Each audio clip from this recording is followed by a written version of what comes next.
What's up, guys? Jason Payne. Welcome to the Sexy Business Status Podcast. I am your host, Jason Payne, with my queen and beautiful wife, Heidi Sue. Hello. Hey. So Heidi, this is Heidi's second time being on. And it's going to be, I think it's going to be a monthly occurrence. Because one, I love you. Two, I feel like this is like free therapy. No, we're not paying for this one. You know what I mean? Yeah. But I also feel like a lot of people just, as shitty as it sounds, we have been through a lot, and people want to know, like, I don't know, I guess we're giving them the heads up of like, hey, here's what not to do in a marriage and in a business and starting a business and what to expect, what not to expect. And each marriage is different. Each business is different, but the decisions that are made or that shouldn't be made, and going about that, I feel like, I don't know. And I feel like you've come a freaking long way where getting in this room, you're like, pound salt, I'm not even coming into the office, compared to I said, hey, let's do it. And you're like, when? And I said, well, either next Thursday or this afternoon. You're like, hey, let's do it this afternoon. Yeah. Well, What makes you do that? I think it's relatable too. I think there are people that are going through stuff that's very similar, and I think there's a lot of people that don't want to talk about it. And I think us being willing to talk about it can help put other people at ease, and knowing that they're not the only ones that are going through that or struggling in those same ways. Because it is hard when you're marriage alone is hard, but then you're juggling businesses, kids, all this stuff. Like, it's a lot. And so it's nice to know that there are people that can relate to you. And it's kind of like Sean and Saxony Whalen, right? I mean, at least for me, I listen to their podcast a lot too. That's where I get like inspiration from, I guess, for marital stuff. Yeah. What? Why are you laughing? Nothing. Say it. No. Why? Say it. It's okay. What is it? No, I just think you're obsessed. Oh, you're obsessed with them? Yeah. That's but fair. it's okay. That's fair. So first thing I want to talk about is your weight loss. Like, you have been kicking butt, and I want to know I feel like I've been consistent with it for, I don't know, a year and a half or so. And I have highs and lows. Like, every time you get pregnant, I go on 75 hard, right? Just the worst time to do that, by the way. Don't lose weight while your wife is gaining. It's not fair. That's not it's bueno. not smart. Not smart. So what this is, by the way, none of this is like, we didn't talk about this before. This is just off the cuff. What really caused you or triggered you to make your health and your fitness and all that stuff a more of a priority than you did before? It wasn't me, it's something inside of you, but what was it? It was accumulation of a handful of things? Rage. Straight and utter rage. I think I hit my breaking point this last year, and I just needed an out. And so I joined a boot camp, and I started going religiously, and I did something for me. And I found a way to be able to balance the kids, because that's one thing that is always a little bit frustrating for me, is like, you want to go to the gym and you never take the kids. Like, right. You go to the gym, you go on your walk, you do whatever. You do not have to work out and figure out the kids. And for me, it's different. One, because I'm not a super morning person. Sure. Like, you're never going to see me at the gym at 5:30 in the morning. But two, like, I had to find a way to do workouts that worked for me and take the kids along. Mm-hmm. And so when I had finally found a place that worked and the kids love going, they see friends, whatever, like, it made it easier for me to be more consistent in that way. And it just changed my relationship with food. I mean, for a really long time, my biggest meal was 9 or 10 o'clock at night after the kids went to bed, and I could just sit and enjoy my food, not have to share, not have to eat it cold, nothing, like, and that was my biggest meal. And I think when I cut that, it made a huge difference. And just, I mean, I hit the gym 5 to 6 days a week. Sometimes I do camps twice a day. Just depends on how mad I am. But rage is a motivator. A good one. That's crazy. I assume that's what it was, or that's what part of it was. But not only the rage, but I like what you said before, how you said it was something that you did for you. Yeah. Because it felt like, this is an assumption, tell me if I'm wrong, but I feel like when you start a business and you do that, a lot of things and a lot of people get neglected, not on purpose, but that's just literally just kind of part of the game. Because something's got to give, because in order, it's like the way I see entrepreneurialism and starting a business is like a train. right? Once you get the train going and flowing, you still need to be throwing coal into the engine or motor, right, to get it going, right? I'm thinking of like the Polar Express, right? But when it's stagnant and it's a lot to get it off the ground and get it going, so you have to put. It's not. It's I don't think it's neglect. I think it's just you have to prioritize for a season certain things in order to get those things off the ground, Right. right? Yeah. And for a while, I mean, sleep meant more to me than exercise. And I knew I was active enough. But then, like, when I had started doing all of the vein therapy stuff on my legs and I had to be walking twice a day anyways, it kind of just made it easier to make it more meaningful.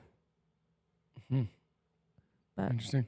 So as you go about doing this this rage, right? We'll call it rage therapy. But what did it do to you mentally as you're working through things and with myself and with yourself and with all the shit that's been going on the past year and a half? Like, how did that help you become mentally stronger?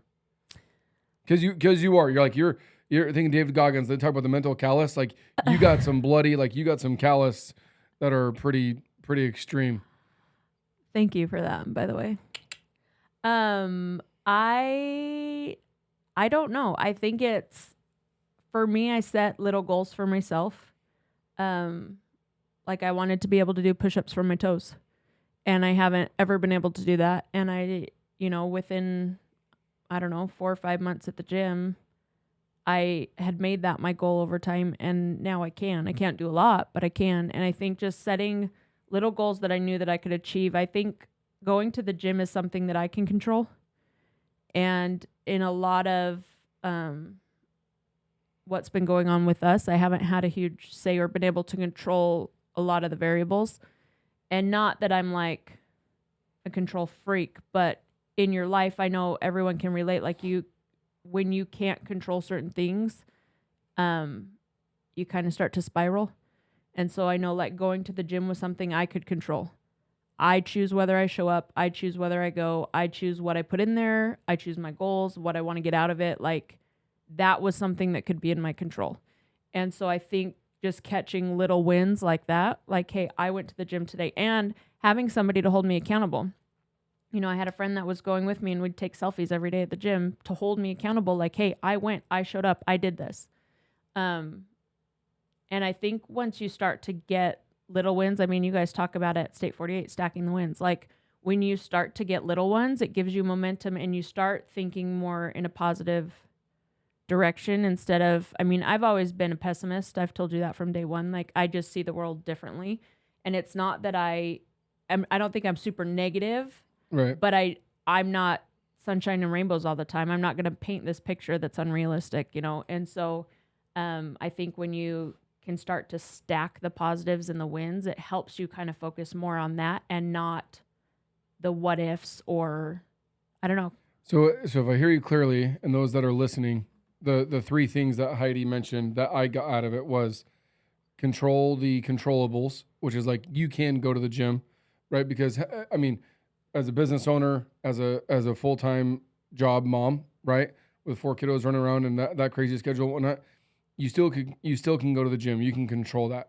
And a lot of times you use it as a cop out. Oh, I have all these errands and I have all these chores and I have kids at home and I have kids at school and all their sports and blah blah blah. It's a cop out for a mom that Totally. is a stay at home, not a working mom, a stay at home mom. It's a total cop out. Totally. Right. And I want to say you used it for a time, but anybody can use that. Right. It's just an easy out. Like, oh, I completely agree. It's your schedule must be insane. Oh my gosh. And so control the controllables, number one. Number two, you mentioned having an accountability partner, Brian, right? Yep.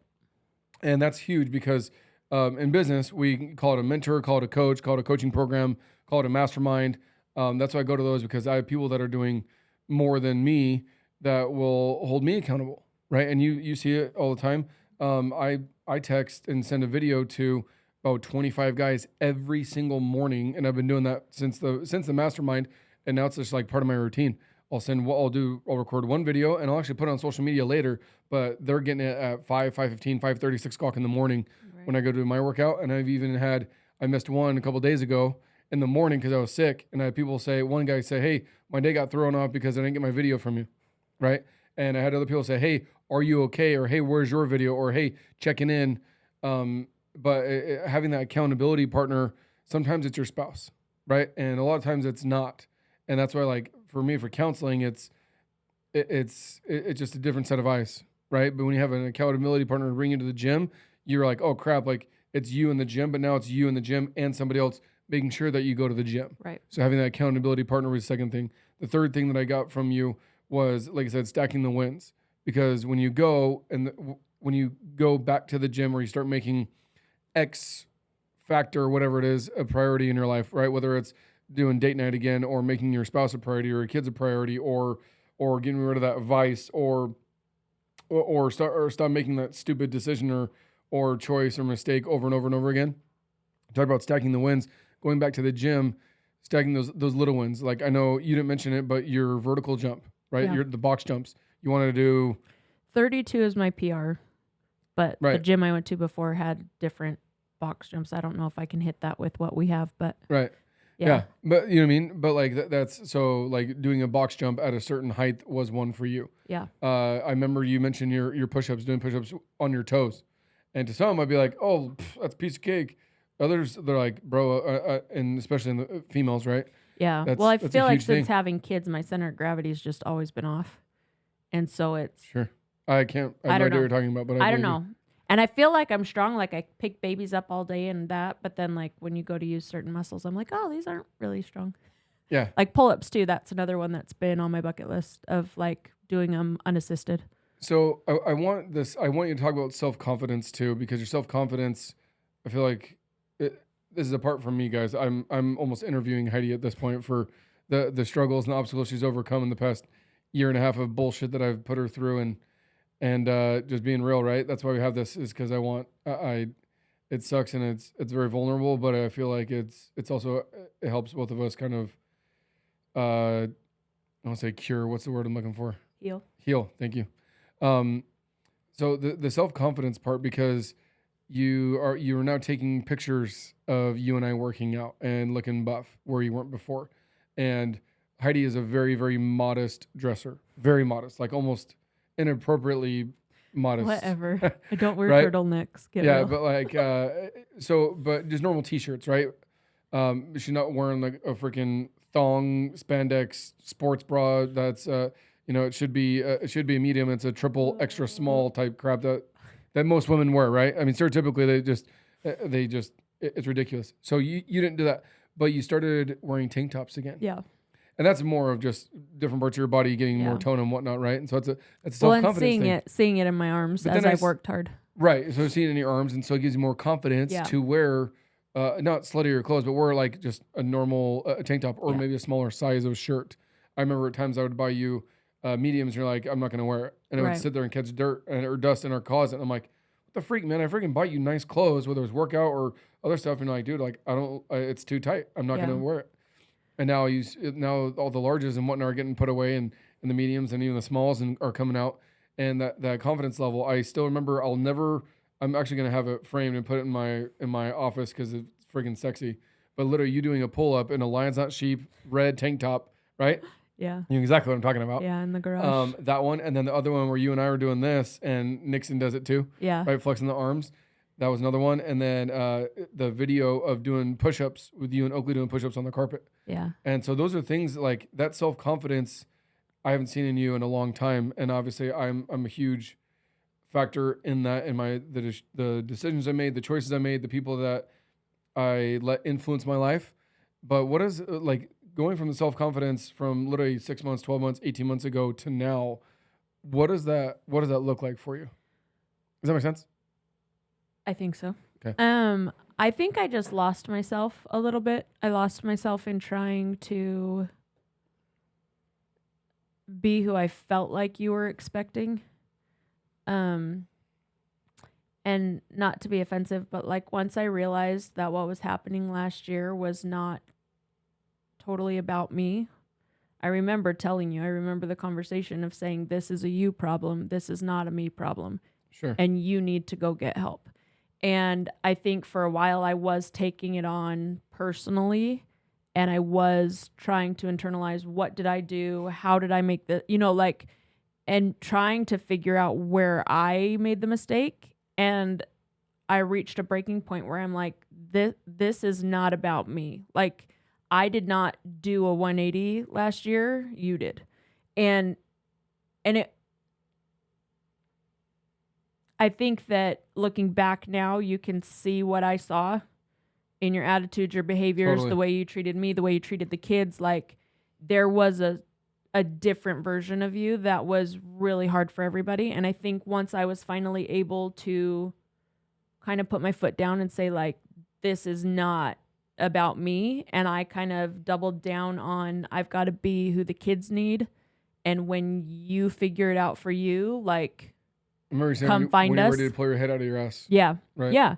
But I think that once I realized that and I stopped taking everything so hard and taking everything so personal, and I was like, this guy goes and works out every day, sometimes twice a day. He finds the time. Like, I'm going to go do that. I'm going to do something for me. And I didn't start with the gym. I think I started with like the ring making classes or whatever. Like, I went and I just found something that I Shooting. wanted to do. Yeah. Yeah. I go shooting by myself every once in a while. But just something that was for me.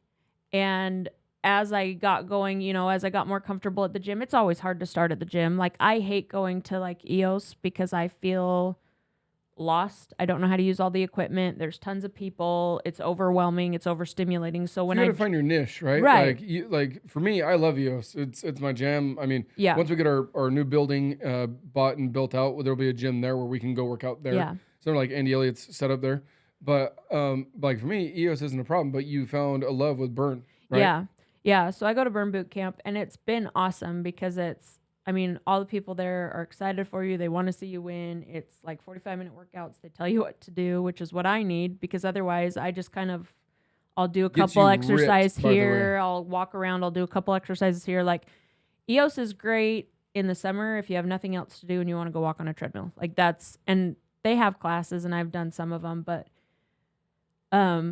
yeah, but finding this one with childcare and like the kids love going. Like, I've had mornings where I don't want to go, and Oakley's like, "Mom, are we going to the gym today?" Like, sure, dude, let's go. That's powerful though, because he didn't say that the first time or the second time. That was like, because didn't you just finish your 100th workout there? Yeah. Like you like a 100 plaque or a camps picture, this year. 100 camps or whatever. Yeah. Yeah. So like that's huge. So like setting the example for the kids too, right? Because it's funny how I've been posting recently. I'm on this caught not taught, little roll here, and like that's huge. They see what you eat or what you don't eat. They see that mom is going to the gym or not going to the gym, right? And so or serving, right? I mean, you mention it all the time about how can I tell a Circle K story? Yeah. Yeah. So we take the golf cart to Circle K all the time, at least 2-3 times a week, and we'll go get, and it's funny we're talking about health and fitness. We'll get a Slurpee and some sort of a chips or a snack or whatever. So we'll go to Circle K and we'll do that. And there's a homeless guy right there literally on Rittenhouse and Germain there, or whatever it is. And they go by, and I don't know. I haven't trusted my gut. I promise I wouldn't cry in this episode. I promise I'd trust my gut more, because I didn't for maybe even 2 years. And I made bad choices and bad decisions because I went against my gut and against your gut. But one of them said, "Hey, like, go get that guy." And it wasn't 115. It was still warm, but it was 115. Yeah. It was a couple months ago or a few months ago. But I was like, "Go take him water and take him." Who doesn't love like Doritos? Big old fat bag of Doritos. Yeah. I don't care who you are. I don't care if you're a multimillionaire or if you're a homeless person. A bag of Cheetos solves problems. It just does. Right. So we go take him, like I said, take him water and Doritos, and I have the kids go hand it to him, and I have kids start asking me questions, right? Like, who is that guy? Who's your buddy? Who's your friend? And all those things. And I'm like, he's not. Well, I was like, if he is my friend, I don't know what his name is, right? And I didn't ask him what his name was, but we just said hi, and he said, "God bless you." And I had the kids there, and I had the kids see it to show them. This isn't me bragging. This is just me showing by example of like, treat everybody, the way you want to be treated, right? Golden rule that my dad taught me, my mom taught me since I was literally in diapers. And so he's not there all the time. It's not consistent. Right. But then maybe a month later, he was there again. And I didn't have to bring it up this time, but Remy and Oakley are with me. Toad's there, but Toad's too little still to know what's going on. but Remy, I don't even think I said anything on the way there. And we're getting ready to check out, and Oakley brings one of them brought me a water bottle, one of them brought me like a treat. It Yeah, wasn't I think it's chips, a Snickers. a Snickers Yeah. or something like that. And they're like, "Oh, this is for your friend, Dad. This is for your friend, Dad." And so he bought it and went and gave it to him again. And he's the second he saw us turn around and come around the golf cart, he's smiling ear to ear and chatting for a couple minutes and whatnot. But caught not taught, right? So caught not taught about fitness and health the way they see mom working out or not working out. Right. Um, the kids know that when they wake up in the morning, I'm not laying in bed next to mom. It's not that dad's sleeping in a different house or sleeping downstairs. Dad's at the gym. Right. Right. And so when I come back in, and 99% of the time they see me come back and I have a vest on and I'm sweating my balls off. And, but like they see that. Right. And so those things to where we bought what's called a box. Yeah, I think they're soft boxes. Soft box, whatever. Yeah. Anyway, but it's a box jump thingy. Yeah. And so there's the way you flip it, you can do different sizes and whatnot. Yeah, I was going to put it downstairs in our little gym room that I have, but I leave it upstairs and the kids are literally practicing on it because they see me and you doing it and trying it and Right. whatnot. Something that is very vulnerable in my thing, but you said, I don't want the past version of me, the past 2 years. They're like, I don't want our sons to catch the way you taught, the way you treated me. I don't want that to be caught, not taught. So you need to get your shit together, and I will never. And you basically set boundaries and standards that I had to either man up and fix, or you were going to leave. Right. Right. And so what does that look like for a spouse? It doesn't matter if you're male or female or the husband or the wife, but setting those boundaries and sticking to them and not putting up your guard, but just setting those boundaries of like treat others the way you want to be treated, but also you wouldn't want, you said that you wouldn't want Remy's husband to treat her the way I was treating you. It's hard. That one stung, huh? That's a dagger. I'm not crying right now because I'm like, I've already, what's the word? Compartmentalized? Is that a big word? It's a big word. I'm a roofer. Compartmentalized. Compartmentalized. There you go. That one. I've already done that, so I'm kind of not through it, but it stings a little less. I'll never forget that. But what does that look like? Because I feel like a lot of people use the word railroaded, right? Or you just get pushed off to the side. At what point do you set boundaries in your marriage, no matter what part in the entrepreneurial world or life that you're in? At what point do you just set boundaries for yourself and say, hey, I don't care what road you're on, like this is not the road I'm worth taking with you, and you either like change it or I'm out. I don't know where you hit that. Like everybody will probably hit that somewhere different. Totally. I think for me, it reached a point when we were having arguments we had already had. That was kind of where I could feel myself, like a shift for me. Like the 5 to 8 p.m. We've talked about this. I talk about this every time we talk to anybody. I wanted you to value 5 to 8 p.m. because you were gone before the kids woke up. And the only time they saw you was bedtime, dinner and bedtime. Sure. And I wanted you checked in for that. And, there had reached a point last year where you were having a meeting during that time once a week, and it got under my skin, and I fought back about it because I'm like, we already had this fight. We already did this. I already went head to head with you on this. I'm not doing it again. Like, and it's not to say that things aren't going to change, right? As your business grows, you have to adapt, and I totally understand that. Sure. But this was one that like we doubled down hard on, and I thought that I had made it crystal clear why it was important, and it wasn't just like a petty want on my behalf. Like, you have 3 hours a day to impact your Although kids. it came off that which way. it's, yes, and it's different now. Like, your schedule's more flexible now. So I feel like we've both kind of eased up a little bit, but I think I don't know. I feel like through this whole journey, there's definitely been times where we've gone through it feeling more like roommates and less like husband and wife. Yep. I think I think it's normal. I think you have to be very intentional about, I don't know, putting time and energy into your relationship too, right? But I don't think that me sacrificing everything or feeling like I'm being steamrolled is what should be expected of me as an entrepreneur spouse. Like, I am allowed to set boundaries, things that I'm okay with and not okay with also. And I have to be clear about that too, because I think for a while I was saying stuff, but I was also letting it go. And so there wasn't necessarily a clear boundary, and you would kind of push against it, not knowing whether I'm going to hold to it that time or not. And so I think there came a time where I was like, no, like, I'm done. This is where the line is. This is what I'm okay with, and this is what I'm not. And I feel like that's a huge life lesson, because I feel like we will set boundaries, whether it's with our kids, with our spouse, with our external family, um, maybe employees, clients, right? The Yeah. whole real estate, Yes. the whole real estate Ugh. thing, calling realtors calling me at 8, 9, 10 o'clock at night. And They're the after worst. a while, I was like, just, disturb. I'm like, if it's that big of a fire, I was like, you suck at your job and you shouldn't be bugging me at 8 o'clock Right. at night. Well, I'll and hit you if back they up in the morning. value you and want to work with you, then it can wait till the morning. Right. The other thing too, so the story behind the 5 to 8 part was that really hit me hard, that I still teach and coach to everybody that is married and has kids. I'm like, dude, now this every marriage is different. Every Totally. family is different. Every Totally. schedule is even different. Right? Some people, the morning is like crucial for them. It's the most important. Like, I need you from 5 to 8 a.m. Right. And but 5 to 8 p.m. like, I don't care. Like, if you're home or if you're working, whatever, or that type of stuff. But you said, I need you for 1/8 of the day. Your family needs you for 1/8 of the day. And before you said 5 to 8, you said, can you promise me 1/8 of your day to your family? And I was like, 1/8, you think of what? Piece of cake. 1/8, not a problem.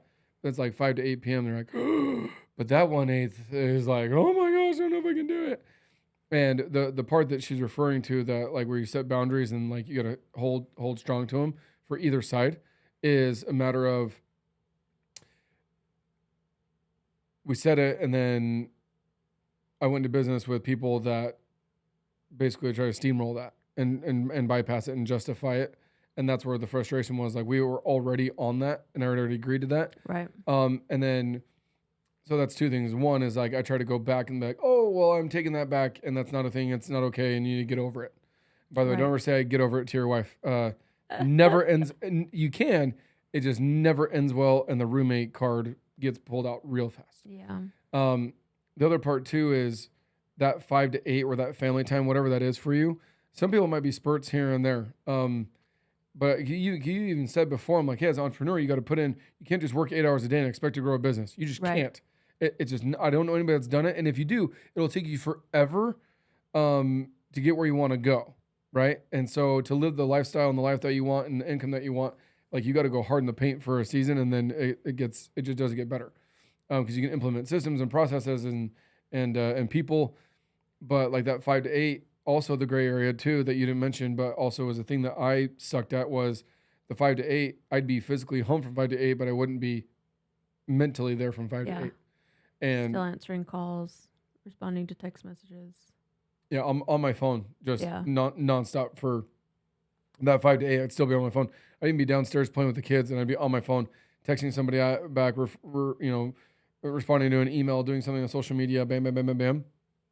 Whereas now, and by the way, guys, like, not social media, your phone is also a drug. I don't care who you are, especially when that drug makes you money and you Yeah. like money. It's like cocaine. Right. It really is just, it's white powder, but it has an apple, right? It just is. In my opinion, Yeah. it's what it is. And because you know that phone will provide you a life that your family can only dream of, and to be able to have the experiences that you didn't have as a kid, or maybe you have more than you had as a kid. But knowing that, having the self-control, that's, I think, what I struggled with the most, was one, setting that boundary, and then because that boundary was such a gray area, right? Where you're like, set it and then not set it, and then let some people do it, and some people could cross Yeah. it, some people couldn't.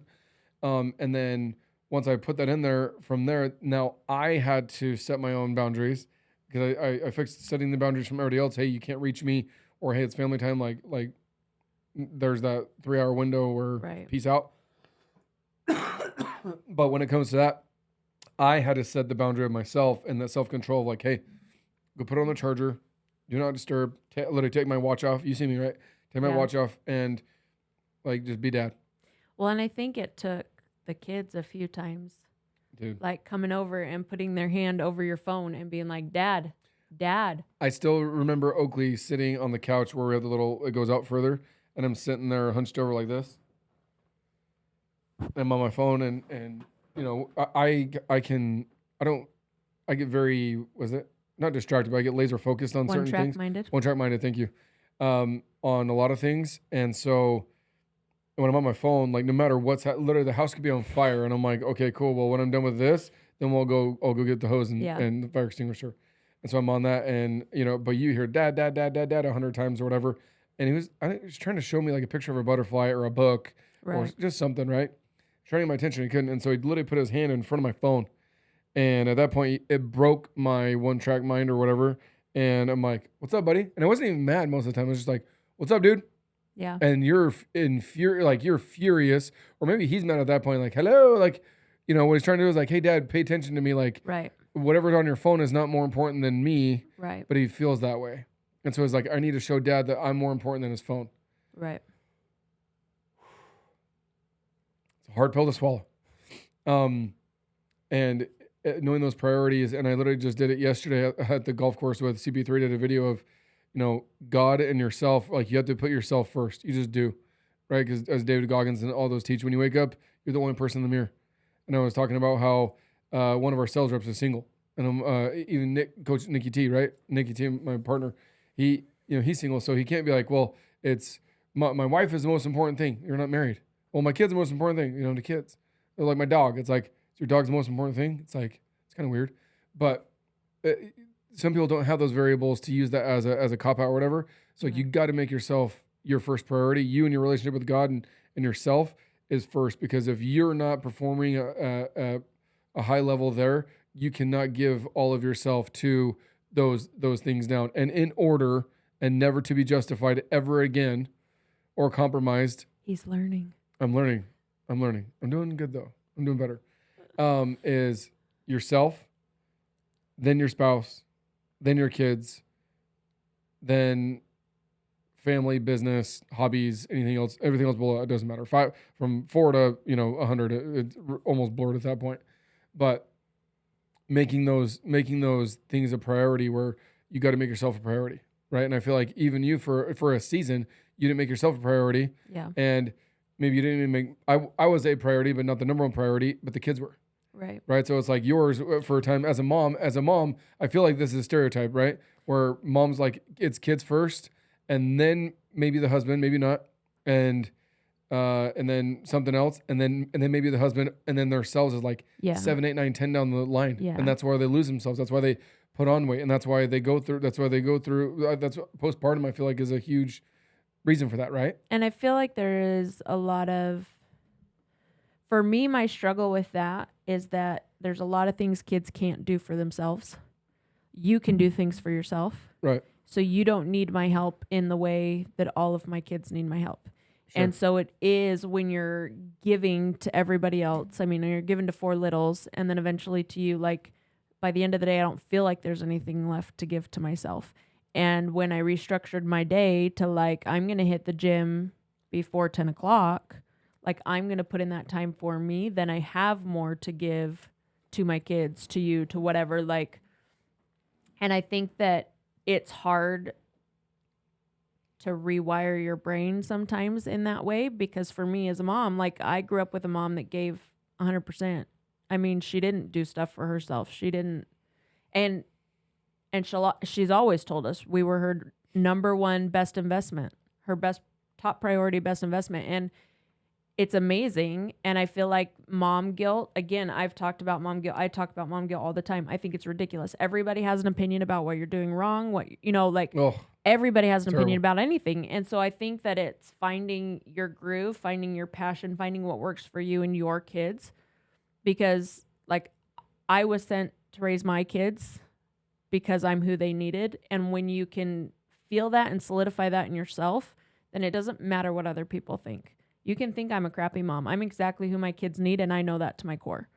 And so now that I've like found that, and I have found my groove there, like you're not going to take that away from me. I'm amazing at being their mom, and that's what I was sent to do. And now I can put in time for me. They're not losing out. They're getting a better version of me because I'm getting the mental break. I'm getting, Totally. you know what I That's a mean? great point. Yeah, they're And getting a so, better version of you because oh my gosh, that's a huge nugget right there because you made yourself a priority. You now the crazy part is like I'm the best version of to my kids. It's like, are you though?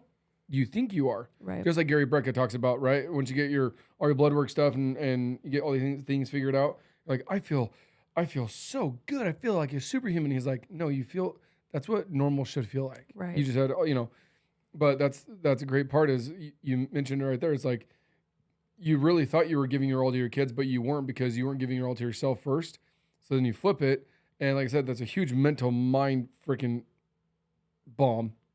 But once you started working on yourself and you became the best version of yourself, or intentionally working towards that, you now found another gear and another version of yourself that you could give to your kids that you didn't get before because you weren't putting yourself first. Right. Because you're out of order, right? And it doesn't matter what phase you're in, doesn't matter like that's what it comes down to. Now, if you're not literally married or literally have kids, obviously those two aren't a thing, right? Um, but 90% of the people listening to this are. Right. And so, and when you do that and you put that in there, even then, that's why I feel like a lot of people why they don't get married. This is just my 2 cents. Reason why they don't get married is because they're not trying to become the best version of themselves, and they put themselves all the way into their job. And there's guys that I know that make a ton of money. I'm close friends, power partners that make a ton of money, but they're fat, they're overweight, they're out of shape. They make a ton of money. We went to one of the ABC trips or one of our roofing trips, and those dudes over there, I mean, they were 50, 100 pounds overweight. And I'm like, oh my gosh, but they make a shit ton of money. And some of them are single. And I'm like, you literally, you went all in your business. Your business was your number one. You weren't your number one. And you don't have kids and you're not married. So it's literally like that. And then all your other vices or your other hobbies or whatever, from if it's dunes or poker or drinking or whatever, and then you're down in in the 50s or 60s in regards to priority, but then you want to marry somebody that is in shape and mentally sharp and driven and had all the goals, but I'm like, all you did was just make your job a priority, and then when it's time to get married to that person, you don't take that job and put that as number two because you've never done anything different. Right. You actually did that for a while, right? Working in and out. That was your number one job. That was your jam. Yeah. Right?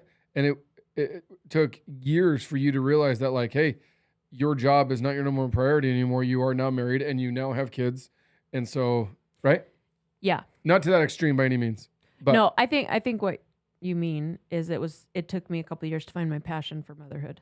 Yes. Because I was used to working full time and I was used to doing that, and it's not even you had 10 years, right? Doing it. When did you get married? When you were 26? Yeah, it was probably 10 years there. It was literally 10 years. You had been working for 10 years before you became a mom. Yeah. Well, and just feeling like you're contributing to something. I don't know. It took me a while to realize. I mean, there's a quote that says the most important work you'll ever do is within the four walls of your home. Mm-hmm. And it took me a really long time to see that because I feel like a lot of what you put in as a mother goes unnoticed. Mm-hmm. And so you feel like you're doing these things all day long and nobody's seeing what you do. Whereas if you go and you work a job, you have your boss, you have your people, there's numbers, there's sales goals, there's whatever. I mean, even in and out, we have burger sale goals or smile goals or whatever. You still have these numbers you're trying to hit. And if you hit them, you get recognized for it. Sure. There's not a number or a milestone that I hit that I get credit for with my kids, right? Hey, Oakley didn't start something on fire today. Woohoo. There's not acknowledgement for that in the same way there is if you work in the real world. And so I feel like it did take me a while. But yeah, once you find your passion for it, I mean, I wouldn't trade it. I love it. And I always told you, I don't want somebody else raising my kids. Right. Because I want to be responsible for whether or not they grow up to be assholes. And so far they're not. I mean, I feel like we raised pretty good kids. No, and it set an example too, right? So the whole serving thing, And that's something that I love. That, like I said, going back to the caught not taught, I guess we can label this episode "Caught Not Taught" with Heidi, is because I've seen you do it over and over again, and people, it's recognized for birthdays. You pay very close attention on social media of people, and you can tell when they're in a down, and you randomly show up with a treat. You randomly show up with a diet coke. You randomly show up with just a little letter or a card or heart attacking or taking someone to lunch randomly or something along those lines. And that's something that you see, and I'm sure you got that from your mom, because going the tens of thousands of dollars right here of counseling, I've learned that a lot of these things, most of these things, you're not innovating. Most of them, you're programmed as a kid to, and you grow up that way. So you're 15, 18 years in childhood, you carry a lot of that onto who you are, because that's how you were taught, that's what you believe, and that's how you see success, whether it's as a mom, whether it's in business, right? I always thought that once I had more than 2 trailers, that my dad has 3 trailers. Well, he makes money. So if you have a lot of trailers, you'll make a lot of money. Like that's literally how I affiliated with it. But that program, I knew that came from your mom. One, because she still does that to this day. Yeah. But that's something that you inherited from her as a kid, and you saw her doing that. I know you do. What do you do with the kids? The cookie frost? Yeah. Every that Christmas, came from my mom. That came from your mom, right? And there's just certain things that I don't know. It's just there's things that you recognize going about that you go out of your way to bless the lives of other people, and now our kids are actually starting to see that and do that. Well, and I think people just want to feel seen. I mean, when I started doing it, it was for little kids at church, right? Mm-hmm. And it was bringing a balloon from the dollar store and a candy from the dollar store. I mean, it cost me $2, but you show up at their door and you remembered their birthday, and it was like, oh my gosh, my teacher remembered my birthday. Like they light up because people I remember in the Camry. That was like 6 years ago. Like people just want to feel seen and appreciated, and it doesn't have to be grandiose. So sometimes I feel like I shoot myself in the foot because I overthink it and I need to make it something bigger than it needs to be. But really, people just want to feel seen and heard. And it's just taking the time to slow myself down enough to acknowledge that. Like, when you're scrolling social media, if somebody posts something that's off of what their normal is, like, hey, just shoot a message. Hey, thinking about you. Hope all's good. Or whatever. Mm-hmm. I mean, if they want to talk about it, great. If they don't, at least they know you're thinking about them. But yeah, with our kids, that was one thing that, so it could be as simple as a text message or a DM. Right. Right. So yeah, not even a phone call or like a personal visit. Right. You could do a phone call. Right. I know you do personal visits. Sometimes you'll randomly, I'm going to go to so-and-so's house, and you walk down the street this way or that way, or hop in your car and go somewhere and talk to somebody. And I don't even know what the context is. Like, I need to go talk to this person. I already know that person's struggling or needs some love, and that's literally all you're doing is you're just lending out a hand.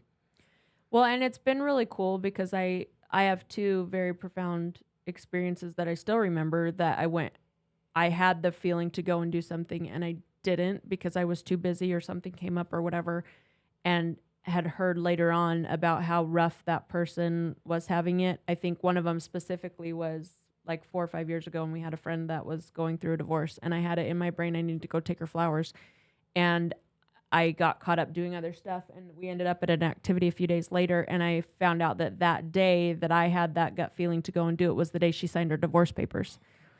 And I won't forget that, because that was me not listening when I should have gone and done something. And even if it is just like, I mean, I've walked around the corner and just gone and given a hug. Like, hey, I'm so glad to see you. I just wanted to give you a hug today. Hope all's going well.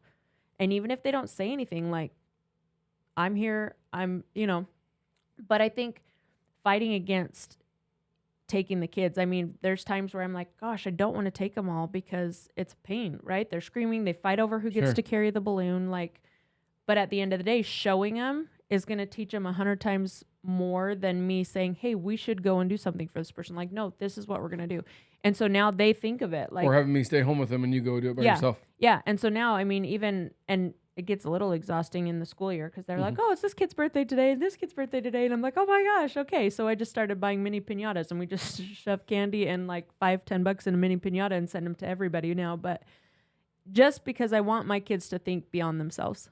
I want them to look for ways to be kind, to look, and our kids have gotten at school, I get notes like, hey, your kids helped. I caught your kid picking up trash on the playground. Or, even if it's not, I'm not expecting my kids to go pick up every piece of trash, but if you walk by something, grab it and throw it in the garbage. And that's something else I learned from my mom. My mom does that all the time, no matter where we're at. She'll go and pick up garbage. And I think it's just, teaching the little things and being an example of it, right? Because you can say it till you're blue in the face, but if you don't do it, it's not going to hold any weight. Well, that's right. It's caught, not taught, right? So to wrap up this episode, I want to just express to you that your resilience, like what you've been through the past year, and some of you guys know the story, some of you guys don't know the details, and we're not going to go in. It's not the episode for this, but what kept you fighting to not give up on me and not give up on us and to push through? Because you had multiple reasons to and opportunities to. What made you stay? And the reason why I asked this question is one for you and I, and I already know the answer, or most of the answer, but those that are listening, like you want to give up on your job, on your business, on your marriage, on your kids, depending on what situation you're in, right? So just take the core principle of what Heidi's going to tell you and use it whatever you're at in life. Talk about the Bible. It's like, oh, I read the Bible once. It's like, you read it once. I'm like, when you go read it again, it's always different. That's why, like, all the books I listen to, even the 10X rule, I listen to it at least 3 or 4 times a year. Every time I listen to it, my brain, my soul, my heart, my body is in a different phase, different. So when I hear it, it's literally different. It's like, is that a different chapter? No, it's the same chapter. Oh my gosh, I got something completely different. So what, when your back's up against the wall, you've given all you got, you didn't personally do anything to deserve any of this. And it's not that you settled, but what caused you or what prompted you to keep going? I feel like this is a really loaded question. It is a very loaded question. And I think it was different through different parts of the year. There were definitely parts that our kids are what kept me there. And I told you this 100 times. I don't deserve to lose time with my kids because of your choices. And that was a big part of what held me on for parts of it, because I didn't deserve to lose every other weekend or every week or whatever had we gotten divorced. I didn't deserve that, and I didn't want to give that up. But I think I always go back to, we got married for a reason. And sometimes it's really hard to remember those reasons. But like, you and I fell in love for a reason, and we are building something great. And not every day is great, and not every week is great. There are going to be extremely hard, frustrating, I want to kill you moments. But if you can step back and look at the bigger picture, I mean, we talk about, even you've said it, like the past 10 years were hard, but they weren't all bad. Like, I go back and I scroll through pictures. We've made incredible memories. We've had awesome opportunities. We've done a lot of really cool things. And I don't want to get divorced. When we got married, I told you, like, I'm in this for the long haul. You are stuck with me. Like, unless you try really, really, really hard to get rid of me, like, we're stuck. And it doesn't mean I'm going to like you the whole time. I know you don't like me all the time. There's a roommate phase. Totally. Sure. But I think finding the drive, and for a while, I mean, I know you hated it when I said I stayed with you because of the kids, but like, there was a part where that is what held on. And I'm grateful that that's what held me there, because as we're coming out of this awesome season, like, I would have been devastated if we would have broke our house up. Like, because we came out together, we came out the other side together. And is there a lot of healing? Is there a lot of suck that we still get to embrace along the way? Totally. But I'm willing to do it. And I know that we fell in love for a reason. Like, we were meant to build this life together, and I want to be in it, And I know deep down you do too. stop crying. It's like that weird therapy thing where she told me to look at I'm you and not- tell you all the tell you things. But I think that there's a lot of good and embracing the suck. And I think you and I both being able to humble ourselves and I say it 100 times, have the hard talks. They're going to suck and it's going to be so uncomfortable in the beginning. But I feel like as you and me have gotten more just raw and real in our conversations, like, what do I have to hide from you? You've seen me at my lowest lows, my highest highs. Like, what am I hiding when we're having a conversation? Nothing. Like, be raw, be real, be authentic, be all the things.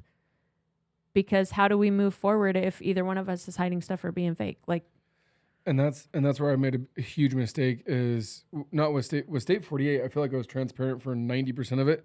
A lot of it was just my programming as a child of the white lies and like telling you something or doing it and then asking for forgiveness. Like I've been doing that since before you were even in the picture, right. literally from junior high, high school, mission stuff. But the other part where it came to the communication barrier between you and I was just a matter of like, I tried to separate business and family.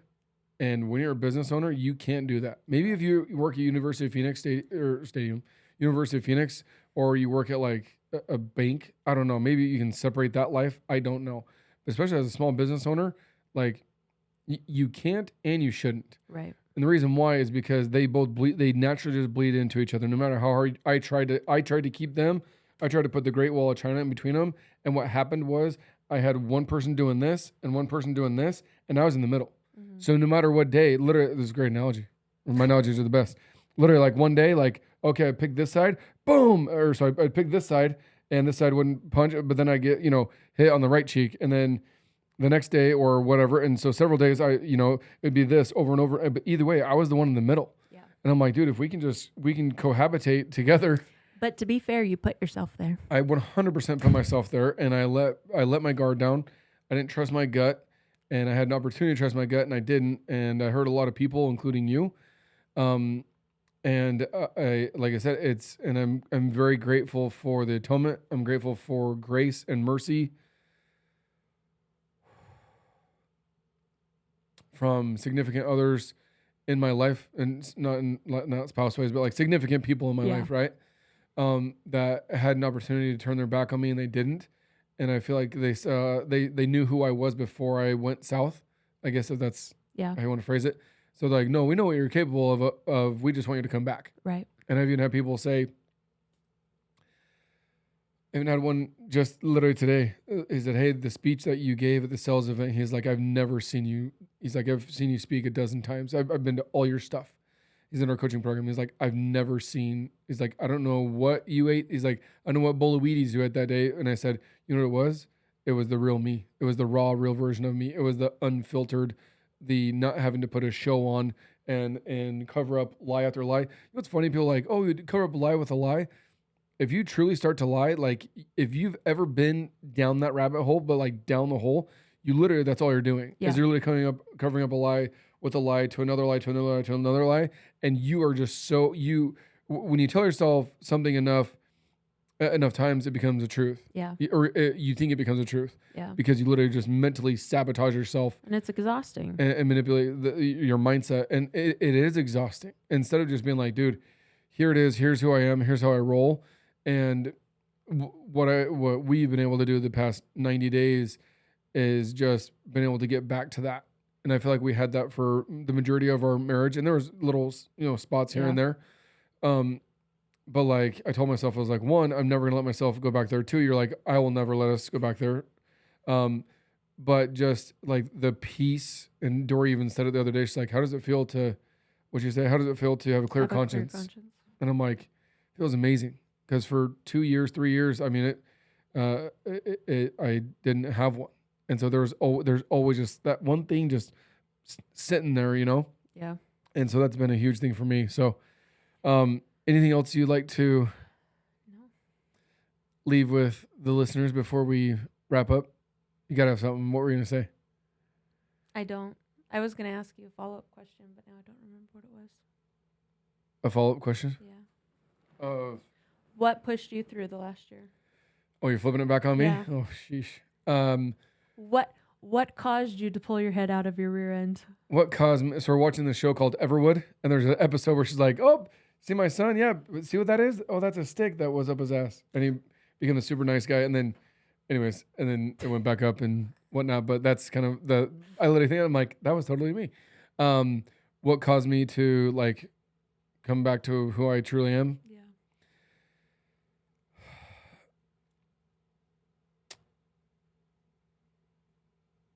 That's a loaded question. I really think it came down to a matter of I know what I'm capable of. I know what my mind, my heart, my soul, my body is capable of. Because like I said, start with yourself, right? And I don't feel like I neglected myself a lot in those things. Like I wasn't like physically out of shape, and so it wasn't like a physical thing, but mentally, like uh, my mind was fucked. It just was. Like that's I don't know how else to say it. Um, and a lot of it, I brought that in. I allowed those things to come into me, into my body, and my heart, my soul, and necessarily people, but the actions, the thoughts, the mindset, the triggers. Um, and so, and I knew when you know when you and your spouse are going 100 miles an hour and you're in a good way, and you're like on track and in sync, it is sexy, it is amazing, it is harmonic, like harmony. Is that a word? Harmonic. Yes. It like it literally like is a slice of heaven to me, and I've never been to heaven, but I've had dreams, and I feel like I've gone there. I've been to hell many times, and I know what that's like. But I also know what a slice of heaven is. And when you and your spouse are in sync, and you and I have been there before this whole thing happened, and the fact that like I knew it was there, it's not like oh I've never felt that before. Right. To be honest, I've been married before, and the year and a half I was married, never felt that. Yeah. I'd never had a slice of that. I just hadn't. But I had with you, and so knowing that like I know what you and I are capable of, I know what I'm capable of. I've also like I said been divorced and remarried, but I also have a kiddo that I see 50% of the time. Sometimes it's even less. And also that thing I'm like, I don't want to, and I crazy enough, like I'm a math guy. I just try to see numbers wise. I'm like, so if Nixon's 18, she's two, or when she's 18, 16, because she's two. So 16 years divided by two, I'd literally be able to see her for 8 years of her 16 years of life. And same thing, that roommate phase that you and I were in, I'm like, I don't want to see Nixon or any of the four of my kids, apart from Noah, for 50% of their lives. And those are the best lives, the funnest lives, the most important lives of their life. Years of their life. And that was also a huge thing for me. I'm like, you know what? And I don't want to be that deadbeat dad. Like FOMO was like a real thing for me. I got struggle from that, of not being an amazing dad. Like I wanted to say, I freaking love my dad. He was at my events. He worked his ass off. We had to do super cool stuff. We had super nice things. We had super awesome experiences. But he also taught me work ethic. He taught me to work my ass off. And if I'm not there, they can't see that. Right.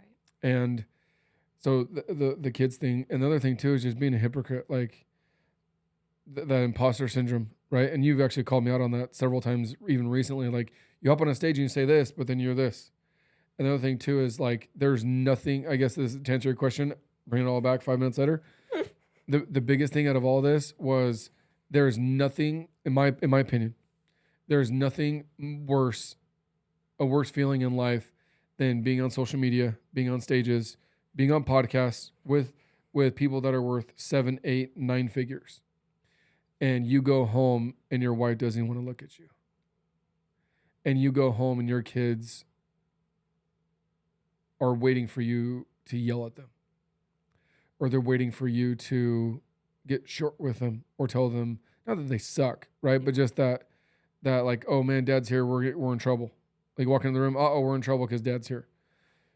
There's nothing worse, in my opinion, on earth than going home and having your spouse and your kids feel that way about you when the rest of the world feels almost a complete 180.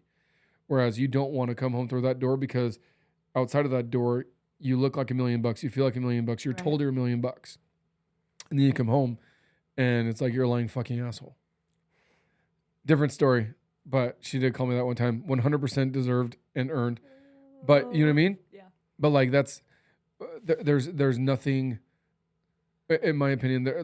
That's why the priorities, right? And that's why I didn't give up. That's why I didn't go as far down the hole as I thought we were going to. And I'm like, no. I was like, and same thing. Like I didn't get married to get divorced again. Right? Like, nor do I want to. That was never like, be like, I want to get divorced because she did this and that. Like, I had zero desire to do it. And a lot of times you just got to freaking humble yourself. Yeah. And the biggest thing is us dudes, we have egos, man. We have egos the size of Texas. And when you really can just put that in check and just realize that your spouse is not a piece of shit, you actually are. And that's a hard pill to swallow. And you're like, and a lot of it, you see it on movies and the stereotypes like, I work my ass off for you and your family. It's like, no, your spouse really just wants to have the bills paid and have the house taken care of. And then everything after that is just your ego. Yeah. Right? Now, I also believe that you need to become your best version of yourself and reach your true potential. And that might be blessing the lives of hundreds of thousands or millions or billions of people. And so that is also a calling that I think needs to happen. But that's also not in the top 4. Right. Because if you're not taking care of your spouse and your kids, you literally cannot reach your true potential to bless the lives of other people. And I thought that I could do that, and then my wife and my kids would figure it out or deal with it. Or we just did it yesterday on the golf course with CP3, talking about how your wife should not get your sloppy seconds. You should not give your all to your job, and then your wife gets the sloppy seconds or gets the leftovers. Your kids should not get the leftovers of you. They should get the best version of you. Yeah. Your wife should get the best version of you. You should have date nights scheduled and make it a priority. It's not if there's time or if there's, if we can make it happen. It's no, it is happening. Like as much as I love Sean and Sax, right? Religiously Wednesday night. Like no matter what happens, no matter where they're traveling or events or this or that, Wednesday night, even if they're doing an event or they're traveling, Wednesday night they're gone. The two of them. No matter, I know the kids are older, but still they make it a priority. Like Wednesday night's date night, pound salt. Yeah. You can't get a hold of me, can't do anything. And we make it a thing. So that was a long answer. That was. But thank you. So, anywho, hopefully you guys enjoyed this. Hopefully it was beneficial to you, and maybe get you and your spouse need to, both grab an AirPod and listen to it. Maybe you needed this as the dad, as the husband, as the provider. Maybe you are the spouse that needs to get her shit together. Maybe you're playing not the victim or the selfish card, but maybe there's things that you need to do to level up. Yeah. And to become the best version of yourself to support your spouse in whatever their endeavors are. But thank you for being on. I love having you on. You're my favorite guest. Thanks. So anyways, hope you guys have a great day. Love you all. Peace out.